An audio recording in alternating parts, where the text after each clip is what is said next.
Image fixe d'un monde qui bouge, quand le masque modifie notre perception. Chaque jour, la RTBF vous propose le regard et la plume d'un photographe indépendant sur la crise que nous traversons.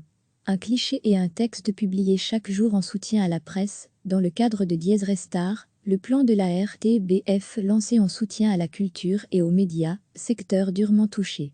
Si on doit classer ma photographie dans un domaine plus ou moins précis, je dirais que c'est de la photographie documentaire. Mon travail photographique consiste entre autres à photographier l'espace urbain et plus précisément le comportement de l'être humain dans cet espace. C'est en quelque sorte un travail photographique sur les banalités du quotidien. Me sentant souvent comme un étranger de passage, un solitaire, en proie aux émotions et guidé par l'instinct, j'essaie de raconter des histoires.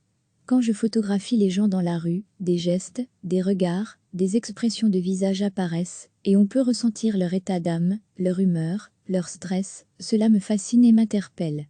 Mais depuis que le coronavirus sévit, le port du masque a complètement changé la vision des choses. Quand je photographiais des passants à Tokyo, il y a quelques années, cela me semblait exotique. Aujourd'hui, ma perception des choses a complètement changé. Si l'on regarde ma photographie montrant la jeune fille masquée dans la foule, la première chose à laquelle on pense c'est évidemment au Covid-19.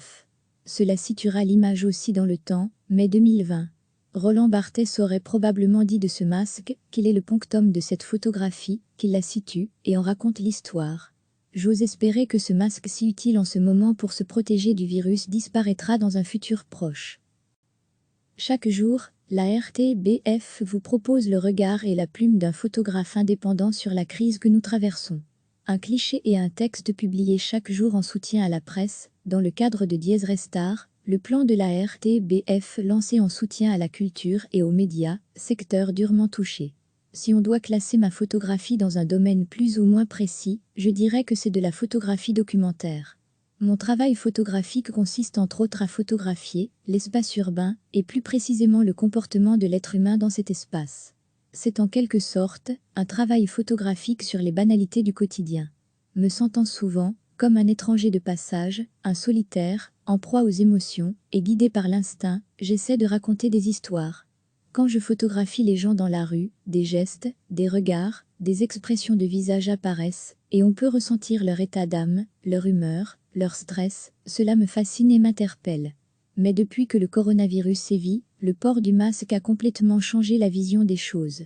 Quand je photographiais des passants à Tokyo, il y a quelques années, cela me semblait exotique.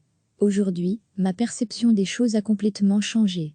Si l'on regarde ma photographie montrant la jeune fille masquée dans la foule, la première chose à laquelle on pense c'est évidemment au Covid-19. Cela situera l'image aussi dans le temps, mai 2020. Roland Barthes aurait probablement dit de ce masque qu'il est le ponctum de cette photographie, qu'il la situe et en raconte l'histoire. J'ose espérer que ce masque si utile en ce moment pour se protéger du virus disparaîtra dans un futur proche. Cliquez sur s'abonner pour recevoir les dernières nouvelles.